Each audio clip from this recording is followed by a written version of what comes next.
ఆంధ్రప్రదేశ్ రాజకీయాలు మహిళల చుట్టూ తిరుగుతున్నాయి. వైసీపీ నేతలు మహిళలపై అనుచిత వ్యాఖ్యలు చేశారని, కొమ్మినేనినే కాదు సజ్జలపైన కూడా చర్యలు తీసుకోవాలని డిమాండ్ చేస్తున్నారు.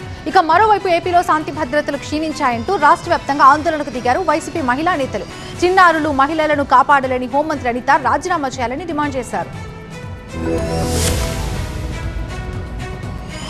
భ్రష్టాచారం కూడా ఇట్లా చేయము, రాక్షసులు అనలేము.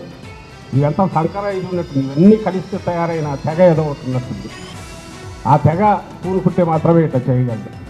దాంట్లో అంటే ఇంకా ఘోరము, బాధ కలిగించి భయం వేసేది ఏంటంటే ఈ తెగ అనార్గనైజ్గా లేదు, ఆర్గనైజ్ అయింది.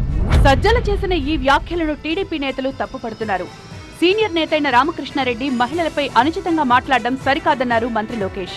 సజ్జలపై డీజీపీకి ఫిర్యాదు చేశారు డిప్యూటీ స్పీకర్ రఘురామకృష్ణరాజు. ఈ కంప్లైంట్ మీద కూడా చర్యలు ఉంటాయి. సజ్జల రామకృష్ణారెడ్డి గారి మీద కూడా తప్పకుండా చర్యలు ఉంటాయి. చర్యలు తీసుకోకపోతే సమాజం హర్షించదు.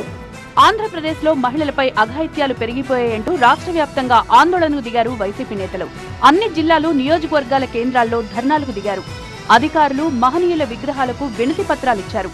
మహిళలు, చిన్నారులపై జరుగుతున్న నేరాలను అదుపు చేయడంలో కూటమి సర్కార్ విఫలమైందని ఆరోపించారు.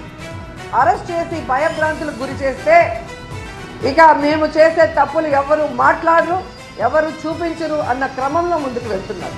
ఇవన్నీ కాకుండా కొమ్మినేని వయసు చూడట్లేదు. చెయ్యని తప్పుని ఈరోజు ఎస్సీ ఎస్టీ కేసు పెట్టి లోపల పెడితే ఇది ఈ రోజుతో పోయేది కాదు.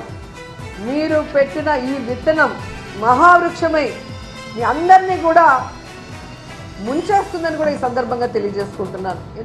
వైసీపీ నేతలు నోరు అదుపులో పెట్టుకోవాలని హెచ్చరించారు టీడీపీ ఎమ్మెల్యే సోమిరెడ్డి చంద్రమోహన్ రెడ్డి.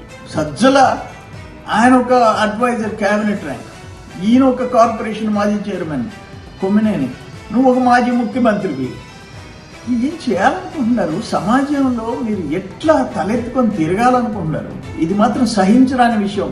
మహిళలను అవమానించిన వైసీపీ నేతలను కఠినంగా శిక్షించాలంటూ పలు చోట్ల కూటమి ఆధ్వర్యంలో ధర్నాకు దిగారు మహిళలు.